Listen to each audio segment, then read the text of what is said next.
Hi, and welcome to BevCam's production of Conversations with the Candidates. I'm your host, Andi Freedman, and today we are talking with Scott Houseman, who is running for re-election for Ward 4 City Councilor. Thank you, Scott, for coming. It's so nice to see you. Good to see you too, Andi. Thank you. So, let me ask you first, if there's any voters out there who are not familiar with you, just tell us a little bit about yourself. Sure. So I moved to Beverly almost 30 years ago with my wife, and we have raised two children here who've gone through the school system. Haley was a 2009 BHS graduate. My son Luke graduated from St. John's Prep just this past year. And I have a law practice with my wife, Debbie, in Salem.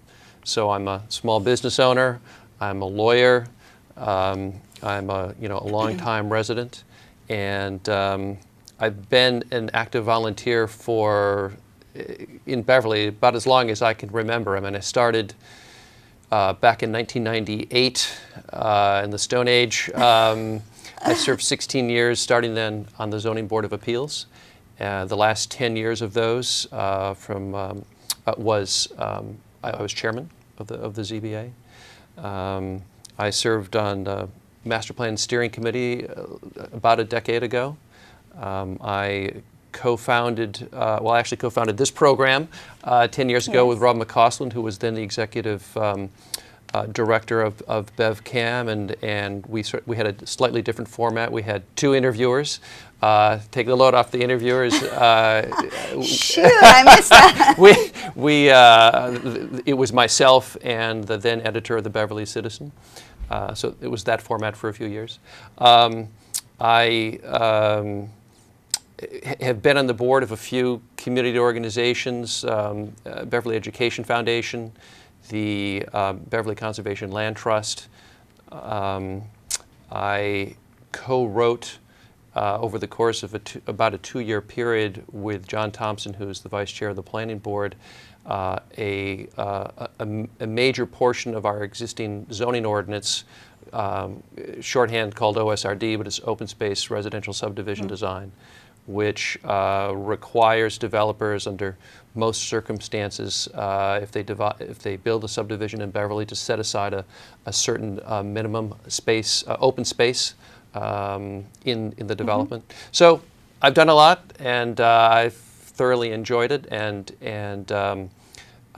3 years ago, I ran in the Democratic primary for state representative, and was handily beaten by Jerry Paracella. Humbling experience. But as they say, if a door closes, another opens. The following year, I ran for city councilor for Ward 4, and was elected, and I've completely enjoyed this position.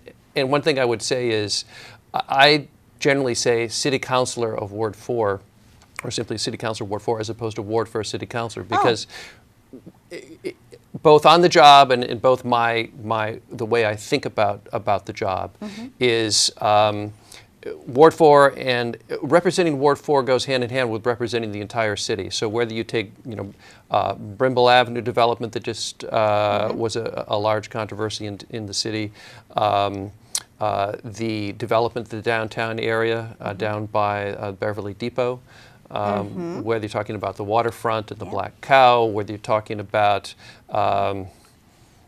traffic issues up in North Beverly by Nick's Roast Beef. All of those things are citywide, and they all come under the purview of city councilors. And so Ward 4 is particularly relevant when it comes to constituent service, which is a very big part and important part of the job. But I tend to think of myself first as a city councilor, and then the Ward 4 piece, although they're sort of co-equal. So anyway. Okay. Very good. Well, we'll get to some of those issues. Thank you for setting that up for me. Sure. Sure. But I guess, since how many years have you been city councilor? 2 years? This is my first term. So this is your first term. Just finishing sort of my second year, if you will. Finishing your second year. Yeah. What would you say your biggest contribution as a city councilor has been? Well, first and foremost, constituent service for Ward 4. Can you speak to something in particular? Yeah, absolutely. sort of I'll give you a long list. So they're sort of the bread and butter. The bread and butter of constituent service a lot is sidewalks. Tree stumps that have caused the sidewalks to be in bad shape, tripping hazards, potholes, drainage issues. City water. Storm drains get clogged up. That sort of thing happens all the time and is the source of a lot of, I find emails are particularly a good way to handle those because it helps me keep track of things, just like email does for all sorts of things. It's a way to sort of organize yourself. So that sort of stuff always. And then in terms of sort of more notable issues, one of my big accomplishments has been sort of initiating a set of meetings with city staff. As a result of the campaigning I did 2 years ago, it was pointed out to me that around Cove Elementary School, there were some real traffic problems, both safety for kids being dropped off and parking where people were parking in front of residents' driveways because there was not enough parking space. So, so one of my campaign promises to the residents along Eisenhower in that neck of the woods around Cove Elementary School was to do something about that. So I was able to do that. I pulled together city staff and school staff, principals and Mike Collins, and principal of Cove Elementary, that is, and Mike Collins, who's director of DPW, Yep. as well as a number of other different staff folks, identified where a parking lot could go that had not been identified before. Worked with the mayor, got a special appropriation, and created a 25 space parking lot at Cove, which is just about done with completion right now. And the reports back from the principal and from the residents is it's working terrific and has really made a difference in both safety for kids as well as people being a lot more satisfied with the quality of life around school. So that's one concrete example. Another is around Kimball Haskell Park, otherwise more popularly known as Cove Park. Another traffic safety issue. There was a blind corner at the corner of East Lothrop and Bowden Street, and residents also were having problems because it became a very popular park after it was the equipment was upgraded. Renovated, And so people were parking in residents' lawns and so forth. So again, I convened a series of meetings with the abutters. Emailed, and sort of canvassed a large part of the neighborhood, engaged with the people who cared about it, worked with the Parking and Traffic Commission, and came up with a situation which changed the way the traffic flows now. So the Ray is one-way street, Bowden is a one-way street, eliminated the blind corner where there was a lot of hazards for little kids crossing the street where people were parking. So another, good result from sort of being involved in the community. Just getting all interested parties to the table. Yeah, that's what exactly, you're saying. exactly. So looking forward, what are some of the things that you'd like to, either something in the works that you'd like to continue working on or something new that you want to work on? Well, there's some other things I could talk about what I've done. Okay. But okay. I mean, so let me just in a sort of shorthand sort of rattle off a couple of things. Okay. So one of the things that is relatively new in my term as Ward 4 Councilor is a social media group on Facebook called Montserrat Neighborhood Association.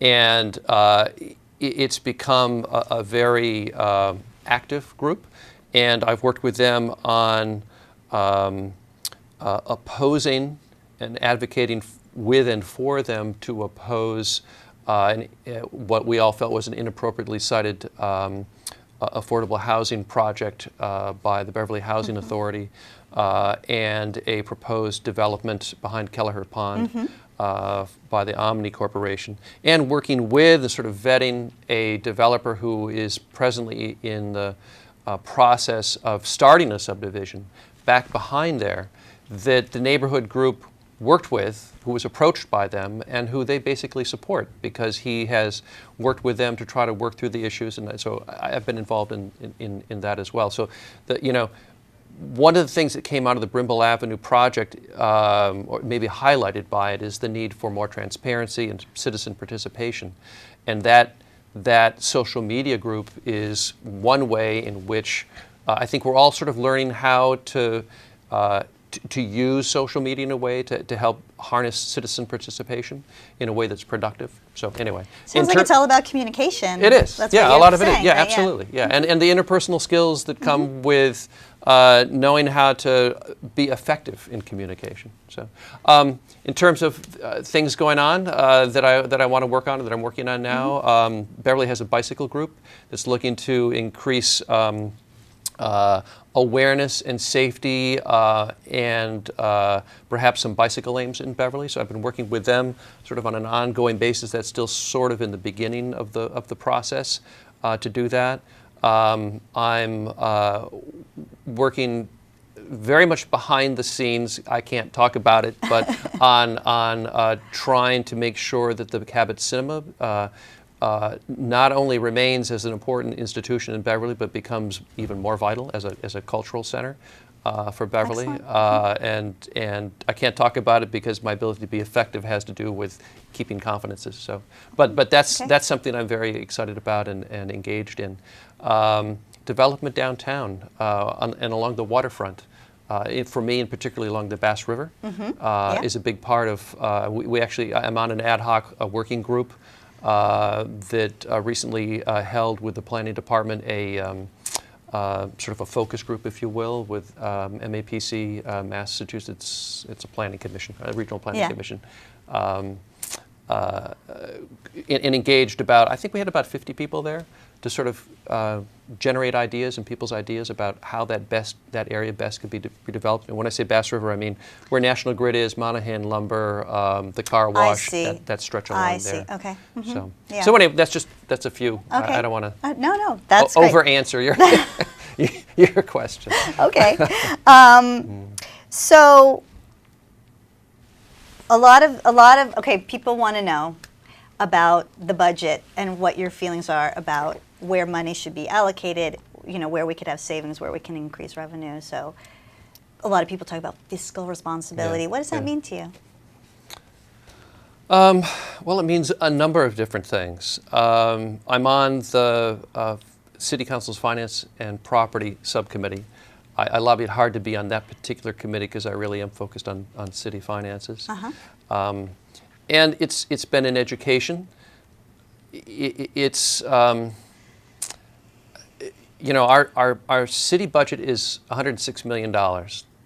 Half of that pretty much goes to the schools.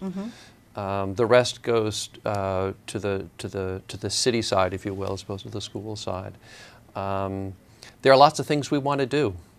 New middle school is first and foremost, is very much on people's minds, and it looks like that's going to become a reality.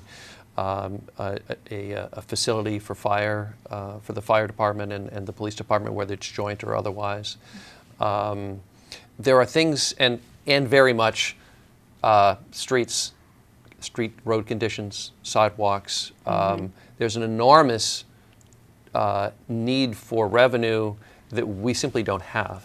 And so it's a challenge to allocate the resources we have to try to get done the things that we want to get done. And I think Mayor Scanlon has been a very effective manager in doing that. But you take just one example, so the streets and sidewalks. For our entire city, we only have 8 guys in Department of Public Works who sweep the streets, are responsible for making sure the road repairs get made, aside from hiring the private contractors who do a lot of the street work that's happening right now. So those 8 guys are responsible for the entire city. I don't know what the exact mileage is. I should probably know at this point, but it's something like, let's say 60 miles of streets and roads. And all you do is double that to know how many sidewalks we have by and large. That's a so lot. That's a lot. It's an enormous amount Yeah. for a relatively small crew. So they clean the storm drains. They do all of that work. I'm a big proponent of especially in certain areas of the city, concrete sidewalks as opposed to asphalt. I really dislike sidewalks that, you got 50 feet of concrete and another 50 feet of asphalt. It looks junky. It doesn't look good. And yet, and Mike Collins knows that I'm a big proponent of that. But concrete is more expensive. It takes longer. He gave me one example, Grondin's Funeral Home down on Cabot Street across from Rite Aid. The city did a section along there of concrete sidewalk. It cost $35,000, and the budget that year, the entire budget that year for sidewalks was $25,000. Wow. So they went over budget by $10,000. All they did was, when you think about the size of the city, a relatively short section of sidewalk in concrete. So, I continue to press for concrete repairs, but it is a challenge to allocate the revenues that we have, which is why there is always so much talk about, especially from Mayor Scanlon over the years, about new growth, whether it's the Cummings Center or Phase 2 Brimble Avenue, which is really the last section of the city that is zoned IR, industrial, is a matter of right, where a lot of new growth could occur that could pay for a lot of these things we want to see happen.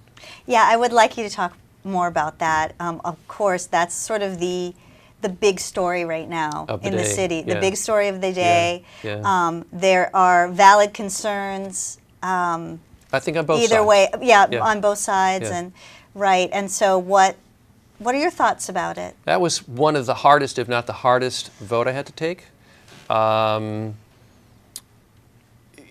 That process, that project, I should say, has been in the work for more than 10 years.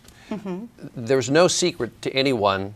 There have been lots of public meetings over the course of that time about making changes to Brimble Ave and trying to have new intersections there. Notwithstanding that, people, I think, felt blindsided by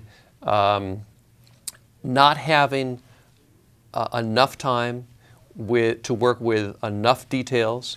And when I say people, I mean the community at large, especially the community along there, as opposed to the city councilors. And they really engaged at 5 seconds to midnight. This has been going on a long time. Yeah. And a lot of that engagement came as a result of this Facebook page I mentioned. And so there was we faced something of in terms of the application for the state to get funding from the state, which is not easy to get because all the cities and towns in the Commonwealth are all competing for the same money, and there's not enough money at the state level as well.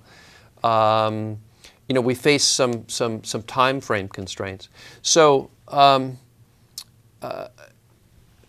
it was up to the city councilors to do their homework, and the city councilors had been doing homework. I think the social media group helped make us more diligent than we might have otherwise been. But as I said in my prepared speech when we took the vote, there's a need. There can be a tendency for people with whom you disagree to be dismissive of those people or dismissive of their points of view, and there was I think a need for greater respect to be shown by both sides or I should say arguments for both sides of that discussion. So, and in some cases that respect was hard to find, unfortunately. So, as a city councilor, I'm a lawyer, so I have a very analytical way of approaching things, and I'm a hard worker, so I do my homework.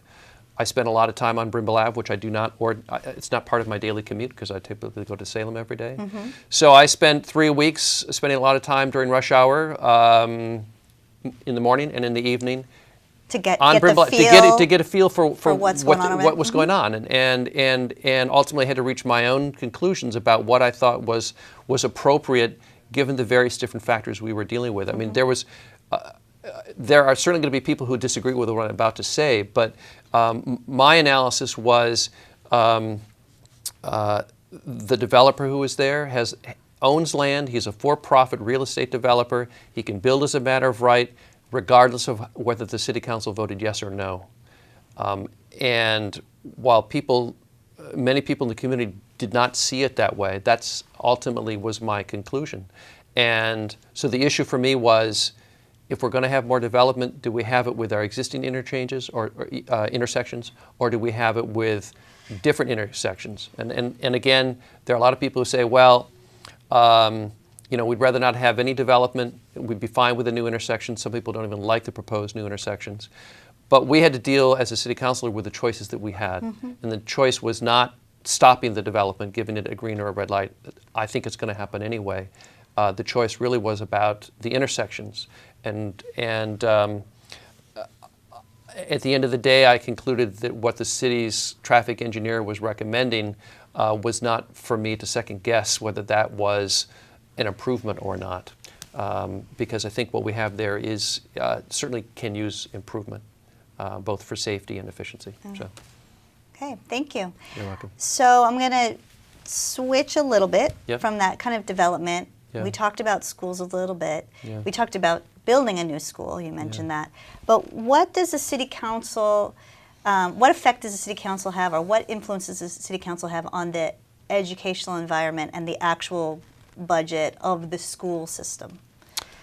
I'm on the on the city councilors. I am one of the two city councilors liaison with the school committee on finance and facilities. Again, sort of really trying to learn about and keep tabs with the finances.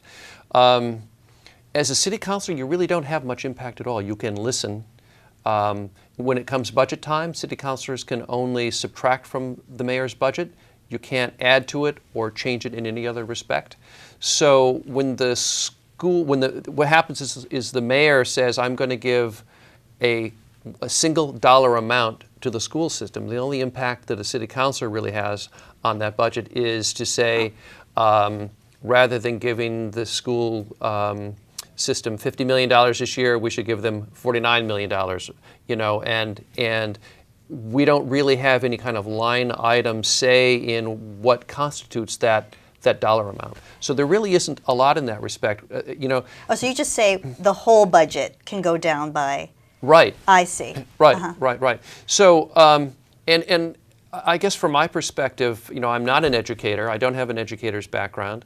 I like to understand and follow the discussions and feel that the school committee is doing a diligent and responsible job in making their budgetary decisions. And I've watched that process on a monthly basis over the course of the last 2 years, and I feel comfortable that they are very diligent in doing that work. Great. So I learn about it, and I pipe up when I think there's something that I can contribute. But mostly it's watching. Yeah. I mean, one example wasn't directly dealing with the school budget, but was the parking lot at Cove School. At Cove, right. But the money for that actually came out of the city side, out of the Public Works Department, All not right. out of the school So budget. there's some there. Yeah. So we only have a few minutes left. Sure. So if you wanted to let the voters know out there why they should re-elect you for Ward 4, for City Councilor of Ward 4. I get that right? Okay, good. Yeah. Feel free to tell them. Okay. Thank you. Well, first, I want to thank everyone who has taken the time to watch. Citizen engagement is very important, and informing yourself by learning about the candidates is, I think, part of all of our civic duty. I would say that as someone who's running for re-election, that I hope you take into account what you've heard me say about what I've done, and understand why I do that, which is that I'm a people person, I'm a policy person, I work hard, I like accomplishment. I get frustrated when I see things that need to be done that I feel like no one's doing them, so I tend to jump in. And that's what I will do if I have the privilege of being reelected. You've heard what I have done over the past few years, and I'll continue to do the same thing, approach my work in the same way, and be a strong and effective advocate for the residents of Ward 4 and their quality of life, as well as for the city. Thanks so much, Scott. It's a pleasure. It's been really, it's really pleasure. a pleasure. It's fun to be here after having been on the other side. On yes, the other side. for many well, years. Thank you so much. Well, that's about all the time we have. Okay. We'd love to thank our guest, Scott Houseman, who is running once again as City Councilor for Ward 4. And I'm Andi Freedman, and on behalf of BevCam, thank you for joining us.